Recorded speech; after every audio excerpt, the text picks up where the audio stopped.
Guardiã, salve Logum Edé, salve todos e a tudo. Salve os que me antecederam, os que me antecedem, salve todos e a tudo. Eu, o Hélito Gadelha, preto, favelado e nordestino, decido aqui olhar e falar sobre o assombro. A partir desta fala, convido vocês para examinarmos algum de seus aspectos, pois esse terror, além de espelhar a situação de algumas existências no Brasil, tem construído pensamentos, narrativas e alegorias de morte por vários lugares. Mas antes de discorrer sobre, faço saudação a todos e a tudo. Agarrado nas encantarias, me amparo nas falanges e na força que carrego para afirmar que o assombro vá em direção ao sem fim. Tava dormindo, o Gangama me chamou. Tava dormindo, o Gangama me chamou. Disse levanta, povo, Se a fala e a mudez moram na mesma casa, e vez por outra elas tropeçam, aqui me ergo das quedas e afirmo que vai ficar nos pés toda ruindade. E aqui não reside medo ou pavor, pois afinal, o assombro sempre foi constituinte na vida negra ao longo da história. Pois bem, o assombro está revelado. Este perigo iminente vem fazendo eu perceber que ele possui alguns espécritos de mortandade e uma série de ações de terror que derivam delas.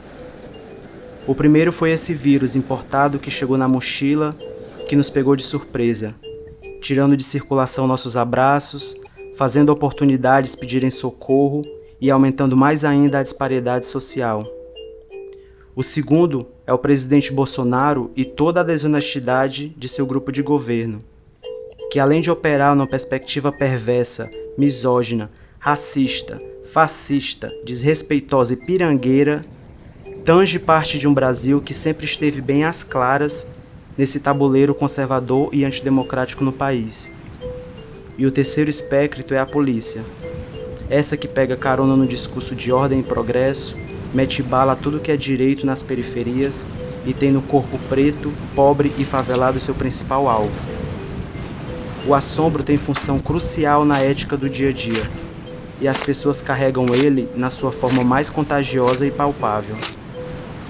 Essa combinação de perigo tem produzido ataques à matéria humana e produzido injustiças cognitivas e sociais no Brasil e na cidade onde habito. Dos becos aos prédios, de uma ponta a outra do Brasil, venho percebendo que o assombro não está mais à espreita. Seu terror tem lugar, cor, ocasião e alvo. Vem atacando, contaminando e exterminando toda e qualquer política que estávamos construindo ao longo de décadas.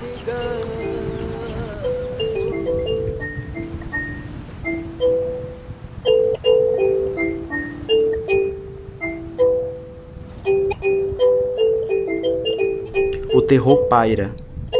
Corpos invisíveis vagueiam tentando entender o que está acontecendo. Mãezinhas perderam seus filhos e com R$600 nos fizeram engolir o choro. Sem falar do joelho que ainda permanece no pescoço. Foi Paraisópolis, Extra, Carrefour, Curió, Carlito e Pirambu, João Pedro, Ágata, Marcela, Dandara, Caron. São tantas covardias que os pivetes já acordam chorando. O terror aumenta e às vezes ele insiste em me olhar anunciando que breve será minha vez. Peço força para que não seja agora. Aqui são crises por todos os sistemas e os desmontes de políticas públicas só aumentam. Faltam vaga nos leitos e nas escolas, meninos se armam, fuzis e granadas disparam. Pou, pou, pou! E em um plano de vacina sigiloso e policiais apaisanos sendo motorista de Uber para saber o movimento da quebrada, só reforça que o verdadeiro crime organizado são eles que estão fazendo. Falta ar no pulmão do Brasil. Manaus não respira e o presidente, antes do colapso, eleva o preço do oxigênio. O assombro está tomando de conta e a sensação que tenho é que nossas relações estão em congestionamento.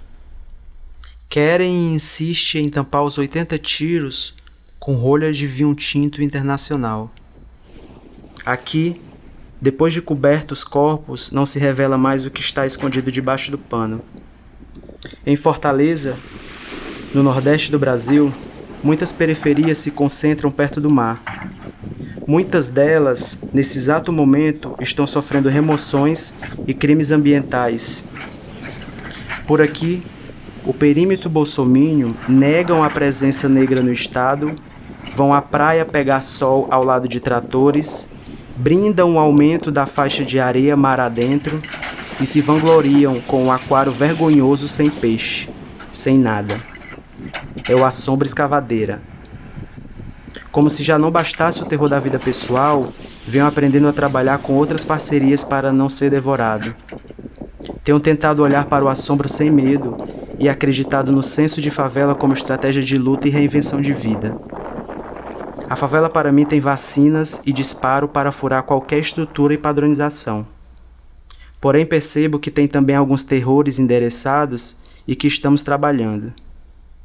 Mesmo sendo uma de suas crias, penso que também precisamos entrar em alguns abismos e fortalecer a nossa autoconfiança, mesmo diante das vulnerabilidades. Eu fico só pensando se operássemos políticas públicas no nível comunitário, como é que seria. Porque mesmo diante de crises, balas, pontapés, vejo que na favela de muita gente, tecnologias e metodologias estão se dando e sendo compartilhadas. É pela comunhão da favela que nos vacinamos contra o vírus e nos protegemos de algumas balas e governos. Mas mesmo diante disso tudo, tenho alguns medos, eu confesso. E o maior deles é que nós, enquanto brasileiros, permaneçamos com um pensamento em estado de voo permanente. Estado esse que não evoca reação diante da maquinaria de morte em curso do assombro, que sempre aparece mais forte. Então eu aplico o passo. Ali, aquelas coisas negativas vai entrando pela minha mão, passa tudo para mim. Depois que passa para mim, tem que dar aquela sopa para ele ir embora. O assombro não pode impossibilitar de invocarmos articulações e transgressões nas nossas existências. O assombro passa pela janela do não sonho e produz, através do terror, a paralisação, e tem nos corpos o primeiro lugar de sua expansão. Vacina contra o assombro é sonho. Sonho é ação. Por que não mergulharmos nos nossos acervos oníricos? E também não esqueçamos que nossos sonhos são corporais e também festivos. No começo, quando decidi olhar para esse assombro, me sentia como se estivesse fora do eixo, sem saber se o que eu estava querendo fazer era o que de fato precisava ser feito. Daí, fui percebendo que eu estava arranjando pretextos para tentar transpor ou internalizar mais ainda o que o assombro estava fazendo de mim. Por sorte, comecei a me relacionar com algumas plantas quentes de força e comecei a observar no poder que elas tinham em relação com o meu corpo. Quando passava as espadas e lanças de São Jorge no meu corpo e dançava com as espadas de Santa Bárbara, começava a encarnar em mim uma força que até hoje eu não localizo. Me sentia entusiasmado e com sangue no olho para assungar todo o assombro que viesse.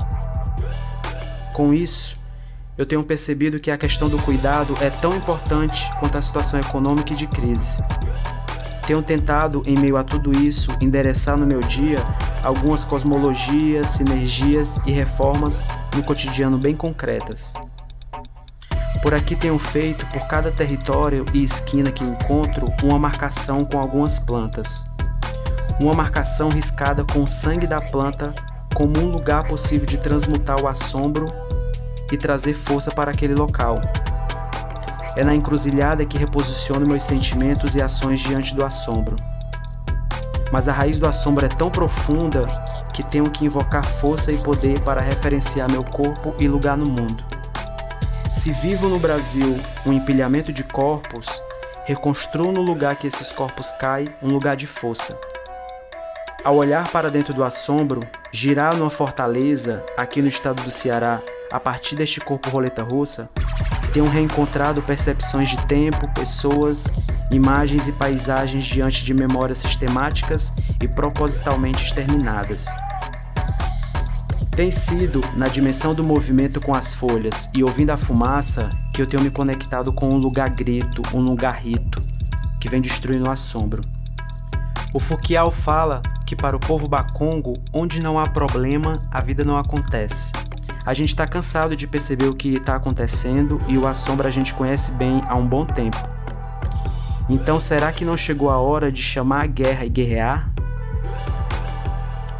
Porque eu odeio a direita e eu me nego a ir para uma esquerda cheia de buracos e sem saneamento básico. Está ao céu aberto a nossa situação. Brasil do assombro, eu não estou morto. Estou agora vivo e vendo pelos olhos de vocês o que me foi e é negado. Não estamos, e até me pergunto se algumas vezes estivemos unidos por alguma linha, alguma teia ou alguma rede. No entanto, enquanto ainda conectados, por uma variedade de situações e rolês que vamos ter que passar aí ainda, eu vou continuar correndo atrás. Eu sou ao contrário do que vocês querem pra mim. Sou povoado por muitos e estamos por todos os lugares. A liberdade está no meu sangue, na minha linha de sangue. A história deriva das folhas.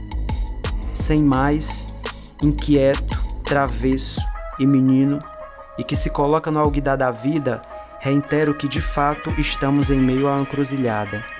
Existem caminhos e eles estão aí. Eles são a porteira certa para o mistério e que nos olha de frente. Laroyer. À disposição do assombro, continuarei buscando com as folhas força para instaurar outras políticas de presença para não ser alvo. E se for para morrer, nós morre. Mas lá, continuarei buscando enxergar outras realidades, pois morrer também é uma forma de rasgar realidades e ir além do que se vê. Pois a pior desgraça é perceber o assombro e deixar ele cobrir nossos olhos.